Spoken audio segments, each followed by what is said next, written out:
राधे राधे। जय श्री कृष्णा। प्रेरणा कोश में आपका स्वागत है। क्या आपने कभी ऐसा महसूस किया है कि किसी इंसान से पहली बार मिलकर भी ऐसा लगा हो मानो आप उसे बहुत पहले से जानते हो? उसकी आवाज़ अजनबी होकर भी अपनी लगे, उसकी मौजूदगी में एक अजीब सी शांति महसूस हो और बिना किसी कारण दिल उससे जुड़ जाए। शायद आपके साथ भी ऐसा कभी न कभी हुआ होगा। किसी को पहली बार देखकर ऐसा लगा हो कि ये रिश्ता नया नहीं है, मानो आत्मा उसे पहले भी पहचानती हो। लेकिन ऐसा क्यों होता है? क्या ये केवल संयोग है या फिर आत्मा अपने पिछले जन्मों के रिश्तों को कहीं न कहीं पहचानती है? शायद मानव जीवन के सबसे गहरे रहस्यों में से एक यही है, क्योंकि इस संसार में कुछ मुलाकातें साधारण नहीं होती। कुछ लोग सिर्फ लोग नहीं होते, वो आत्मा की यात्रा का हिस्सा होते हैं। गीता कहती है कि आत्मा कभी मरती नहीं, वो केवल एक शरीर से दूसरे शरीर की यात्रा करती है। और शायद इसीलिए कुछ संबंध समय से भी पुराने महसूस होते हैं। श्री कृष्ण अर्जुन से कहते हैं, बहुनी में व्यतीतानि जन्मानि तव चार्जुन तान्यः वेद सर्वाणि न त्वं वेत्थ परन्तप अर्थात। हे अर्जुन, तुम और मैं कई जन्मों से गुजर चुके हैं, मुझे उन सब का ज्ञान है, लेकिन तुम्हें स्मरण नहीं। सोचिए, अगर आत्मा कई जन्मों से गुजरती है तो क्या रिश्ते भी केवल एक जन्म तक सीमित होंगे? शायद नहीं, क्योंकि आत्मा केवल शरीर नहीं बदलती, वो अपने संस्कार, अपने अधूरे भाव और अपने गहरे संबंध भी अपने साथ ले कर चलती है। इसीलिए कुछ लोग पहली ही मुलाकात में अपने लगते हैं और कुछ लोग सालों साथ रहने के बाद भी अजनबी महसूस होते हैं, क्योंकि हर रिश्ता केवल इस जन्म में का नहीं होता। कुछ संबंध बहुत पुरानी यात्राओं से जुड़े होते हैं। शायद इसीलिए कुछ लोगों से मिलते ही मन शांत हो जाता है, मानो आत्मा कह रही हो, मैं इसे पहले भी जानती हूँ। और शायद इसीलिए कुछ लोगों के जाने का दर्द इतना गहरा होता है, क्योंकि वो केवल इस जन्म का बिछड़न नहीं होता, वो आत्मा की बहुत पुरानी स्मृतियों को छू जाता है। लेकिन यहाँ एक बहुत गहराई बात समझने की है। हर रिश्ता हमेशा साथ रहने के लिए नहीं आता। कुछ लोग सिर्फ हमें कुछ सिखाने आते हैं, कुछ हमें प्रेम सिखाते हैं, कुछ विरक्ति, कुछ धैर्य और कुछ हमें स्वयं से मिलाने आते हैं। लेकिन इंसान हर रिश्ते को हमेशा के लिए पकड़ कर रखना चाहता है। यहीं से दुख शुरू होता है, क्योंकि संसार का नियम परिवर्तन है। जो आज पास है वो कल दूर भी जा सकता है। लेकिन इसका अर्थ ये नहीं कि वो रिश्ता झूठा था। शायद कुछ आत्माएं सिर्फ थोड़ी देर के लिए मिलती हैं, ताकि वो एक दूसरे की यात्रा बदल सकें और फिर आगे बढ़ जाती हैं। लेकिन इंसान उन्हें हमेशा के लिए रोकना चाहता है। इसीलिए जब कोई दूर जाता है तो दर्द होता है, क्योंकि आत्मा पहचानती है कि ये रिश्ता बहुत गहरा था। लेकिन गीता कहती है, जहाँ अत्यधिक मोह है वहीं दुख जन्म में लेता है, क्योंकि प्रेम मुक्त करता है और मोह बांधता है। प्रेम में शांति होती है, मोह में भय। और शायद इसीलिए इंसान हर रिश्ते में डरने लगता है। उसे खोने का डर, अकेले रह जाने का डर, बिछड़ने का डर। लेकिन आत्मा का सत्य डर से परे है, क्योंकि आत्मा जानती है जो सच में जुड़ा है वो कभी पूरी तरह अलग नहीं होता। शायद शरीर दूर हो जाए, समय बदल जाए, परिस्थितियां बदल जाएं, लेकिन आत्माओं के संबंध सिर्फ शब्दों से नहीं बनते, वो चेतना से बनते हैं। और शायद इसीलिए कुछ लोग हमारे जीवन में आकर हमें हमेशा के लिए बदल देते हैं, चाहे वो थोड़े समय के लिए ही क्यों ना आए। लेकिन इन सब के बीच सबसे बड़ा प्रश्न शायद ये नहीं है कि कौन पिछले जन्म में क्या था। सबसे बड़ा प्रश्न ये है, क्या ये रिश्ता हमें भगवान के करीब ला रहा है या संसार में और बांध रहा है? क्योंकि हर रिश्ता या तो आत्मा को ऊपर उठाता है या फिर उसे और मोह में बांध देता है। और शायद इसीलिए श्री कृष्ण हर रिश्ते के बीच भी स्वयं को न भूलने की बात करते हैं, क्योंकि इंसान दूसरों में इतना खो जाता है कि स्वयं को भूल जाता है। लेकिन जिस दिन वो स्वयं को जान लेता है, उसी दिन उसका प्रेम बदलने लगता है।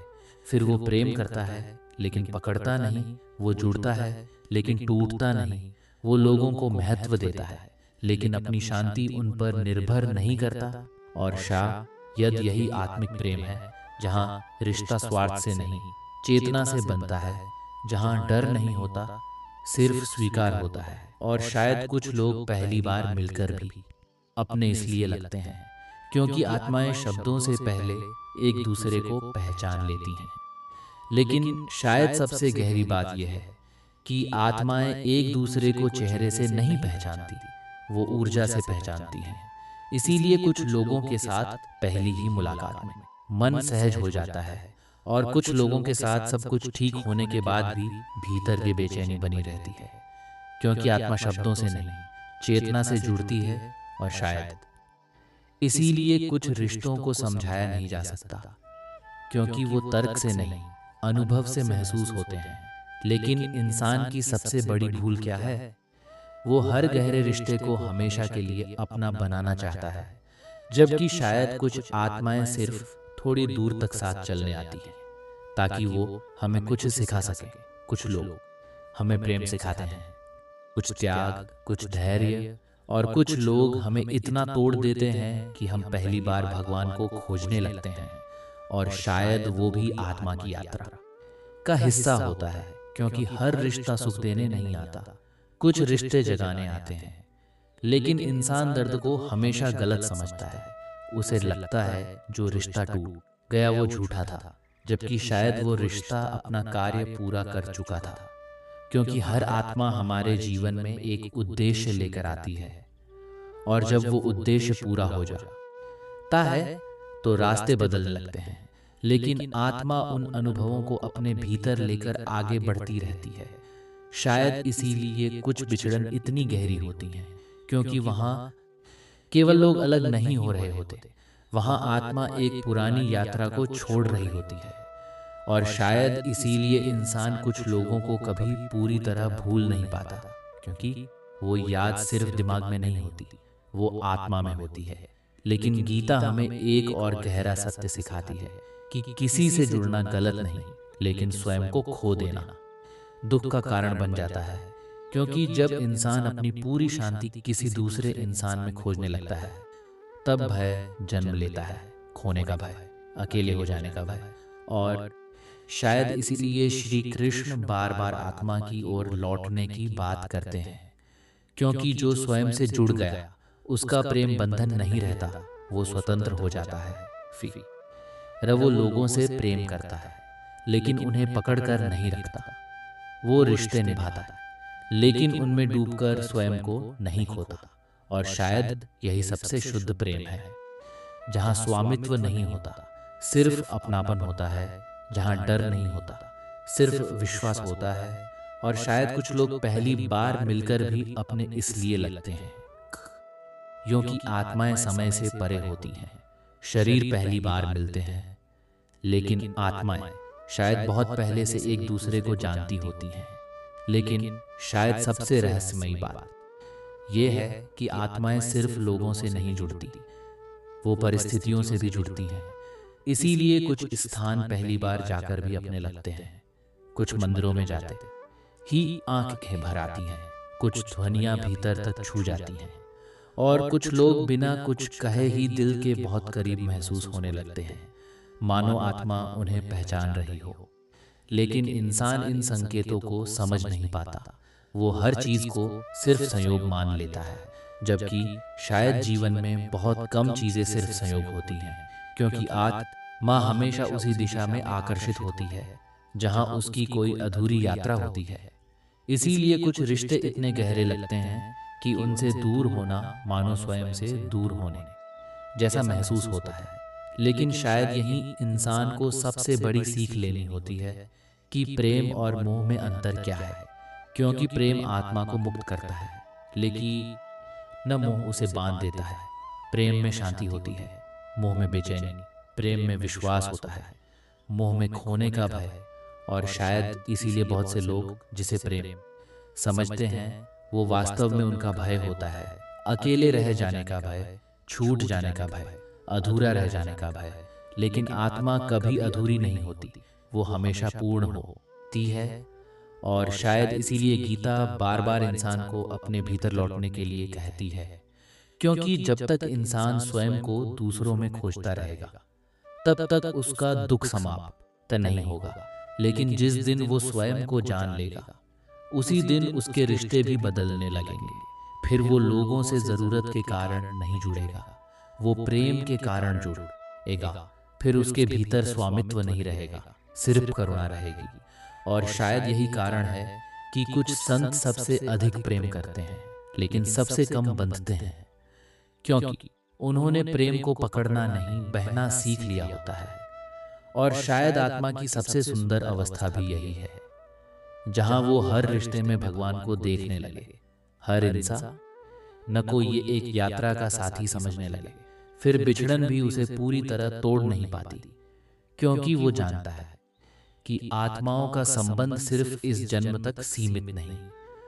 और शायद इसीलिए कुछ लोग पहली बार मिलकर भी अपने लगते हैं, क्योंकि आत्माएं मिलने से पहले भी कहीं ना कहीं एक दूसरे से जुड़ी होती हैं।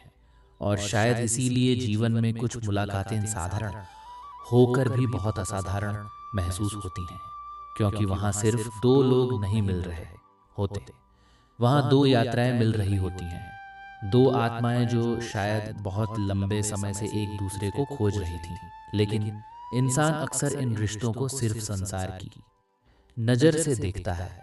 वो हर जुड़ाव को नाम देना चाहता है, हर रिश्ते को हमेशा के लिए पकड़ कर रखना चाहता है, जबकि शायद कुछ आत्माओं का उद्देश्य सिर्फ हमें बदलना होता है, हमेशा साथ रहना नहीं। क्योंकि कुछ लोग हमारे जीवन में आकर हमें वो एहसास दिलाते हैं जो पूरी दुनिया नहीं दिला पाती। वो हमें पहली बार स्वयं से मिलवाते हैं, और शायद इसीलिए उनके जाने के बाद भी उनकी मौजूदगी महसूस होती रहती है। क्योंकि आत्मा सिर्फ शब्दों को याद नहीं रखती, वो भावों को याद रखती है, वो उस ऊर्जा को याद रखती है जिसने उसे भीतर तक छुआ था। लेकिन शायद आत्मिक रिश्तों की सबसे बड़ी पहचान यही है कि वहाँ शोर कम होता है और शांति ज़्यादा। वहाँ वो दिखावा कम होता है और अपनापन ज़्यादा, वहाँ डर कम होता है और एक गहरा विश्वास ज़्यादा, मानो बिना कहे ही सब कुछ समझा जा रहा हो। और शायद यही कारण है कि कुछ लोग हमारे जीवन में बहुत कम समय के लिए आते हैं लेकिन हमेशा के लिए बदल जाते हैं। क्योंकि समय रिश्तों की गहराई तय नहीं करता, चेतना तय करती है। और यदि कुछ आत्माएं केवल इसलिए मिलती हैं ताकि वो एक दूसरे को आध्यात्मिक रूप से जागृत कर सके, ताकि वो एक दूसरे को भगवान के और करीब ला सके। क्योंकि हर रिश्ता सिर्फ प्रेम कहानी नहीं होता।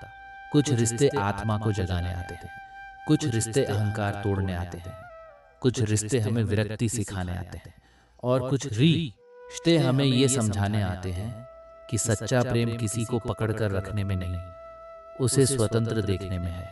और शायद जब इंसान इस सत्य को समझ लेता है उसी दिन उसका प्रेम बदलने लगता है। फिर वो लोगों से डरकर नहीं जुड़ता, वो भरोसे जुड़ता है। फिर उसे खोने का भय कम होने लगता है, क्योंकि वो समझ जाता है कि जो आत्माएं सच में जुड़ी होती हैं उन्हें दूरी भी पूरी तरह अलग नहीं कर सकती। और शायद इसीलिए कुछ लोग पहली बार मिलकर भी अपने लगते हैं, क्योंकि शरीर आज मिलते हैं लेकिन आत्माएं शायद बहुत पहले से एक दूसरे की यात्रा का हिस्सा होती हैं। और शायद अंत में आत्मा की सबसे बड़ी यात्रा किसी दूसरे इंसान तक पहुंचने की नहीं होती, स्वयं तक पहुंचने की होती है। क्योंकि इंसान पूरी जिंदगी दूसरों में अपनापन खोजता रहता है, लेकिन शायद वो अपनापन उसे इसलिए महसूस होता है क्यों कि हर आत्मा अंदर से उसी परमात्मा का अंश है। इसीलिए जब दो आत्माएं सच्चे भाव से जुड़ती हैं तो वहाँ केवल रिश्ता नहीं बनता, वहाँ एक गहरा आध्यात्मिक अनुभव जन्म लेता है। मानो इंसान कुछ क्षणों के लिए अपने भीतर की शांति को छू लेता है। लेकिन गीता हमें एक और गहरा सत्य सिखाती है कि इस संसार में कोई भी रिश्ता स्थायी नहीं, हर आत्मा अपनी यात्रा पर है। कुछ लोग थोड़ी दूर तक साथ चलेंगे, कुछ पूरी जिंदगी, और कुछ सिर्फ एक क्षण के लिए आएंगे। लेकिन अगर उस एक क्षण में भी उन्होंने आपकी आत्मा को छू लिया, तो शायद वो रिश्ता कभी समाप्त नहीं होता, क्योंकि आत्मिक संबंध समय से नहीं टूटते, वो केवल रूप बदलते हैं। और शायद यही कारण है कि कुछ लोग दूर होकर भी हमारे भीतर जीवित रहते हैं, क्योंकि आत्मा शब्दों को नहीं, भावों को याद रखती है। लेकिन इन सब के बीच सबसे महत्वपूर्ण बात तो शायद यही है कि इंसान किसी दूसरे में खोकर स्वयं को न भूल जाए, क्योंकि सच्चा प्रेम आपको भगवान से दूर नहीं करता, वो आपको अपने और करीब लाता है। वो आपके भीतर करुणा जगाता है, शांति जगाता है और धीरे धीरे अहंकार को पिघलाने लगता है। और शायद यही आत्मिक रिश्तों का उद्देश्य भी है, हमें जगाना, हमें बदलना, हमें ये याद दिलाना कि हम केवल शरीर नहीं, हम चेतना है, एक ऐसी चेतना जो जन्मों से यात्रा कर रही है। और शायद कुछ लोग पहली बार मिलकर भी अपने इसलिए लगते हैं क्योंकि आत्माएं चेहरों से नहीं, ऊर्जा से पहचानती हैं। शरीर पहली बार मिलते हैं, लेकिन आत्माएं शायद बहुत पहले से एक दूसरे को जानती होती हैं। और शायद उसी पहचान को इंसान अपनापन कहता है।